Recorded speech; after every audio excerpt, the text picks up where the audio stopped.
এক প্রজন্মের সঙ্গে আরেক প্রজন্মের আলিঙ্গন, এটাই ফুটবলের সৌন্দর্য। শেষ বাঁশি বাজার পর লামিনে ইয়ামাল এগিয়ে গিয়ে ক্রিস্টিয়ানো রোনালদোকে জড়িয়ে ধরলেন। বিশ্বকাপ থেকে বিদায়ের বেদনায় আবেগ ধরে রাখতে পারেনি রোনালদো।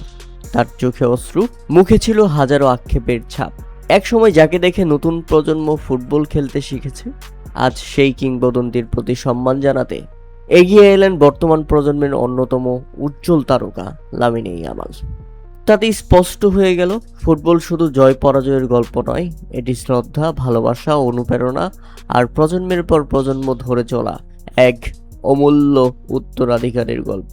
অথচ দেখেন, মাঠের ঠিক মাঝখানে একদম একা হয়ে পড়েছেন ক্রিস্টিয়ানো রোনালদো। 41 বছর বয়সের অদম্য গ্ল্যাডিয়েটর, যার পেশি শক্তিতে এখনো পুরো ইউরোপ থরথর করে কাঁপে। সেই মানুষটি আজ নিজের চোখের জল আটকাতে পারলেন না। তিনি ফুঁসিয়ে ফুঁসিয়ে কাঁদলেন, শুধু কাঁদলেন। ওই কান্না কোনো সাধারণ হবার কষ্ট ছিল না, ওটি ছিল মহাকালের কাছে হার মানতে বাধ্য হওয়া এক অসহায়ত্বের কান্না।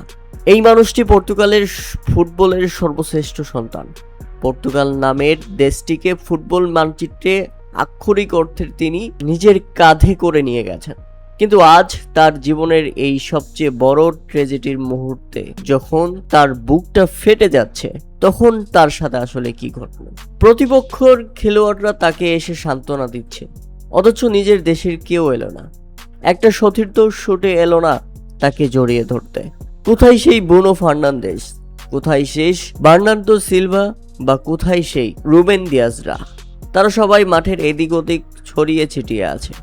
কেউ মাথা নিচু করে হাঁটছে, কেউ হয়তোবা বিপক্ষ দলের সঙ্গে হাত মেলাচ্ছে। কিন্তু পর্তুগালের যে প্রাচীন সম্রাট আজ সে ঘাসের উপর ভেঙে পড়েছে। তাকে সান্ত্বনা দেওয়ার জন্য, তাকে মাটি থেকে টেনে তোলার জন্য একটি হাতও এগিয়ে এলো না। কি অদ্ভুত, কি অমানবিক এক দৃশ্য!